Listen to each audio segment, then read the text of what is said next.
Hey, Dan Blewett here, and if you listen into any of my Tommy John Chronicles, because I've had Tommy John surgery twice, that was one of my big story pieces in my baseball career, you'll notice how there's lots of fluctuation. So I took a video a week throughout the entire first year, and it seemingly had like no concrete pattern as to why I felt good one time and not so good the other time.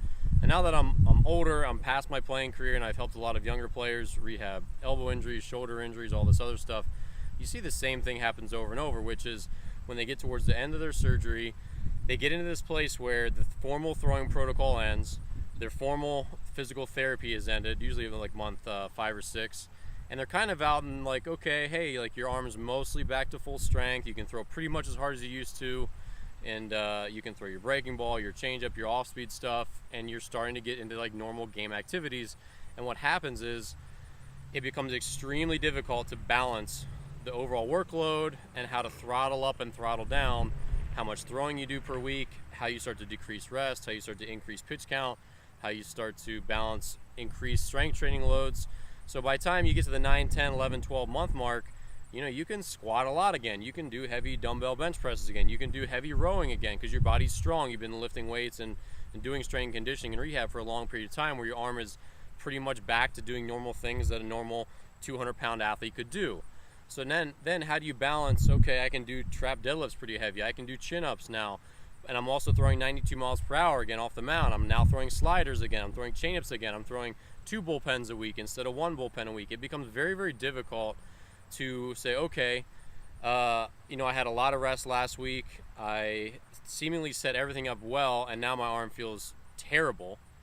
And then next week, my arm feels great, and I was really tired. My bullpen went terrific, and this time I had tons of rest, and I felt really fresh, and it felt awful. There's soreness, there's deadness, there's achiness, there's sharp pain. There's just tons of different sensations, and it's really difficult to figure out, why do I feel so good today? Why do I feel so crappy tomorrow? What's the pattern? And there just often is not a pattern to this rehab. A lot of times you'll seemingly set yourself up perfect. You've got your rest all planned out. You've got your arm care planned out, your strength and conditioning planned out, your throwing planned out. Everything seems perfect on paper, and your arm just feels awful. Then the next week, things don't go quite as well according to plan. Maybe you throw more than you should have. Maybe you throw a lot of practice, whatever it is. And then suddenly your arm feels great.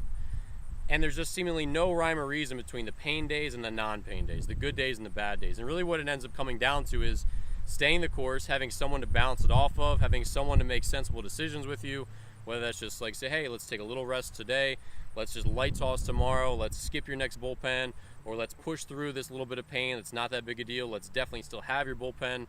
You know, we got to break through. Let's do your simulated game. There's not a lot of concrete answers that I could give today, like this is what you do. There's just tons of randomness, and I think the one key takeaway that I would say is don't freak out. And if you're a PT or a coach or a parent and your kid's freaking out or your client's freaking out, get them back off the ledge and help them just to relax and understand that the randomness about how your arm feels, the soreness, the pain, all that stuff, it just goes up and down for seemingly no good reason. And then one day it just starts to sort of level off, and then one day you don't even realize that it's like not even there anymore. I remember I had that moment where I lived with pain for a number of months. It just like ate at me, and I was just so irritated with it. And then one day I just looked down, I'm like, wait, my arm doesn't hurt. When did that happen? And that's just kind of how the process is. It gets really, really tough. There's no way to program it out and write it down and schedule the whole 9 through 12 portion of the rehab. It's just very, very difficult, and it's very random, and it takes a lot of just kind of eyes onto the horizon to make sure, okay, we're going to get there. I just need to relax. The pain today is maybe not indicative of anything wrong or anything tomorrow. It's just today. Let's get through it and then take the next step forward tomorrow. So whatever part of rehab you're in or whatever field that you're in, just remember rehab's tricky. Just keep going and don't look into too much depth into how you feel today, knowing that it'll probably start to resolve itself. You continue to do the right things on a daily basis tomorrow.